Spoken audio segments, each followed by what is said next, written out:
सतगुरु शब्द उल्हांग के जो सेवक कही जाए, जहाँ जाए तहाँ काल है। कहे कबीर समझाए, जहाँ जाए तहाँ काल है। कहे कबीर समझाए। बोलो जयकारा बोल मेरे श्री गुरु महाराज की जय। गुरुमुखों, संत महापुरुष जो समझाते हैं वो जीवों के भले के लिए ही होता है, किंतु कोई विरला गुरुमुख ही उनके वचनों को शिरोधार्य करता है, समझ पाता है कि महापुरुषों ने हमारे लिए जो आज्ञा फरमाई है वो हमारे लिए कितनी लाभकारी है, कितना हमें उसका फायदा होगा, हमारी आत्मा का कितना कल्याण होगा। ये बात सभी गुरुमुखों को समझ में नहीं आती है। वाणी में भी जैसे वर्णन हुआ है, सतगुरु शब्द उल्लांघ के जो सेवक कहीं जाए, जहाँ जाए तहाँ काल है। कहे कबीर समझाए। जो भी गुरुमुख, जो भी जीव, जो भी प्रेमी, जो भी सेवक संत महापुरुषों के वचनों को लांघ कर जहाँ भी जाता है तो वहाँ पर उसे काल माया घेर ही लेते हैं। उसका नाम खराब ही होता है, उसे इज्जत नहीं मिलती, क्योंकि उन्होंने संत महापुरुषों के वचनों को उल्लंघ दिया। संत महापुरुष जो आज्ञा करते हैं, जो भी जिस समय जिस भी गुरुमुख को जो वचन फरमाते हैं, गुरुमुखों का कर्तव्य है कि उस वचन को हृदय से शिरोधार्य करना चाहिए। जो गुरुमुख अपना जीवन अमली बनाते हैं, उन वचनों पर अमल करके आगे बढ़ते हैं, वे जीवन में प्रसन्नता के, रहमतों के पात्र बनते हैं। और ठीक इसके विपरीत जो श्री वचनों को उल्लंघ कर जाता है, संत महापुरुषों की आज्ञा को स्वीकार नहीं करता, वाद विवाद करते हैं, तो वे दुखों का मुंह देखते हैं, उन पर तकलीफें आती है। हकीकत में गुरुमुखों, क्योंकि संत महापुरुष श्री गुरु महाराज जी दूरधाम से आए हैं, संत महापुरुषों के पास दूरदृष्टि होती है जो कि हमारे पास नहीं होती है। इतिहास भी हमें यही बतलाता है कि माता सीता जब वनवास में थी तो लक्ष्मण जी ने उनके चारों ओर रेखा खींचकर कहा कि इस रेखा से बाहर मत जाना। लक्ष्मण जी को यह पता चला कि रावण जो है वह सीता जी की खोज में घूम रहा है, वह अवश्य कोई न कोई जाल बिछाएगा। अंत में हुआ भी वही। जो ही माता सीता उस रेखा से बाहर आई तो रावण उन्हें तुरंत उठाकर ले गया। आज्ञा से विमुख होने पर उन्हें असहनीय दुख सहने पड़े। श्री कबीर साहेब जी अपनी वाणी में फरमाते हैं, गुरु को सिर पर राखिए, चलिए आज्ञा माही। कहे कबीरता दास को, तीन लोक डर नाही। जो भी गुरुमुख, जो भी जीव श्री गुरु महाराज जी की आज्ञा को अपने सिर पर रखकर चलता है, उसे किसी भी प्रकार का कोई भय नहीं सताता। वह जीव निर्भय पद को प्राप्त कर लेता है।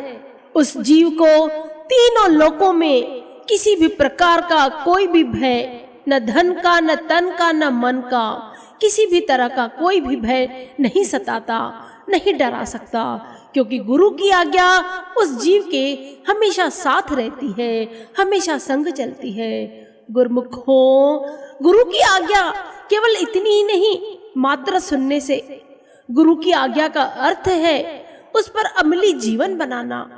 जो गुरु ने आज्ञा फरमाई उस पर सत असत का विचार नहीं करना चाहिए। जो श्री गुरु महाराज जी ने कहा वह मानना चाहिए। गुरु को सिर पर राखिए, चलिए आज्ञा माही। कहने का मतलब है कि गुरु को सिर पर रखना आसान तो है, किंतु गुरु आज्ञा पर चलना बहुत ही कठिन है।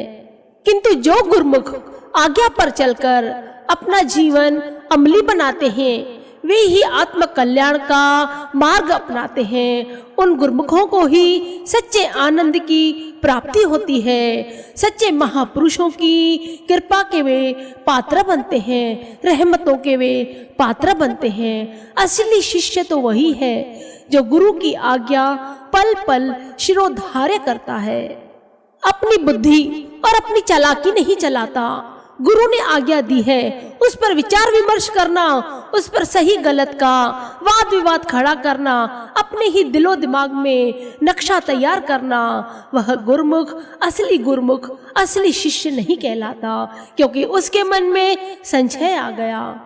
जबकि होना क्या चाहिए? एक असली गुरुमुख का जीवन यही है कि जो महापुरुषों ने आज्ञा फरमाई है उसको अमल करना। अच्छा बुरा महापुरुषों को पता रहता है, हमें क्या मालूम। हमें तो सिर्फ इतना ही करना है कि महापुरुषों की आज्ञा पल पल अपने साथ रखनी है। गुरु महिमा में भी हम पढ़ते हैं, सत्य असत्य विचार न कीजिए, गुरु को कथन मान सब लीजिए। मन में किसी भी प्रकार का संशय नहीं लाना चाहिए। सही गलत क्या है, क्या भेद है इसमें, वे हमसे ज़्यादा बेहतर हमारे महापुरुषों को ज्ञात रहता है। उनमें सच्ची श्रद्धा, अटूट विश्वास और लगन से वचनों को मानकर अपना जीवन प्रसन्नता पूर्वक बिताना चाहिए। गुरु की आज्ञा दृढ़ कर गहिए, गुरु की आज्ञा में ही रहिए। गुरु आज्ञा बिन काज न कीजे, आनी होए तो होने दीजे। गुरु की आज्ञा विघ्न न होई, गुरु की आज्ञा गुरुमुख होई। गुरु की आज्ञा भक्ति बढ़ावे, गुरु की आज्ञा पार लगावे। गुरु की आज्ञा सकल शिरोमण, गुरु की आज्ञा चले सो हरिजन। गुरु आज्ञा माने सोई साधु, गुरु आज्ञा पद भेद अगाधु। जो कोई गुरु की आज्ञा भूले, फिर कष्ट गर्भ में झूले। चरण दास गुरु आज्ञा पूरी, बिन आज्ञा करनी सब क्रूरी। आज्ञाकारी गुरुमुख नीके, सहजो लोक भोग सब फीके। सहजो लोक भोग सब फीके। हकीकत में गुरुमुखों जो भी प्रेमी गुरु महाराज जी की आज्ञा को हृदयंगम कर आगे बढ़ता है, अपना हानि लाभ नहीं देखता। किसी भी प्रकार के दुख से वह दूर हो जाता है, क्योंकि श्री गुरु महाराज जी का वरद हस्त उस आज्ञा में, उस आज्ञा स्वरूप उस गुरुमुख के सिर पर रहता है। जो गुरु की आज्ञा को विरोध करता है वह तो प्रेमी नहीं कहलाता, सच्चा सेवक नहीं कहलाता, क्योंकि उसकी बुद्धि उसमें काम करती है, मनमती हो जाती है। जबकि हमारा फर्ज है गुरुमति में चलना। इस प्रकार गुरुमुखों संत महापुरुषों की आज्ञा में चलते हुए अपना जीवन निर्वाह करें। श्री गुरु महाराज जी तो हमें यही आज्ञा करते हैं, गुरुमुखों 5 नियम 2 घंटे भजन अभ्यास पूरा करो। गुरुमुखों एक समय की बात है, हमारे श्री द्वितीय पातशाही जी श्री गुरु महाराज जी ने गुरुमुखों से पूछा, प्रेमियों से पूछा कि हमें भजन क्यों करना चाहिए। तो किसी ने जवाब दिया कि भजन करने से हमारे दुख दूर होते हैं। तो किसी ने कहा कि हमें हर्ष उल्लास मिलता है। तो किसी ने कहा कि हमारे कारज रास होते हैं।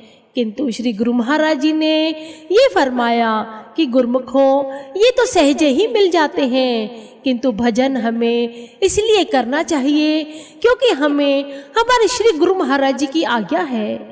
उस आज्ञा को शिरोधार्य करते हुए यही वचन अपनाना चाहिए। बोलो जयकारा, बोल मेरे श्री गुरु महाराज की जय।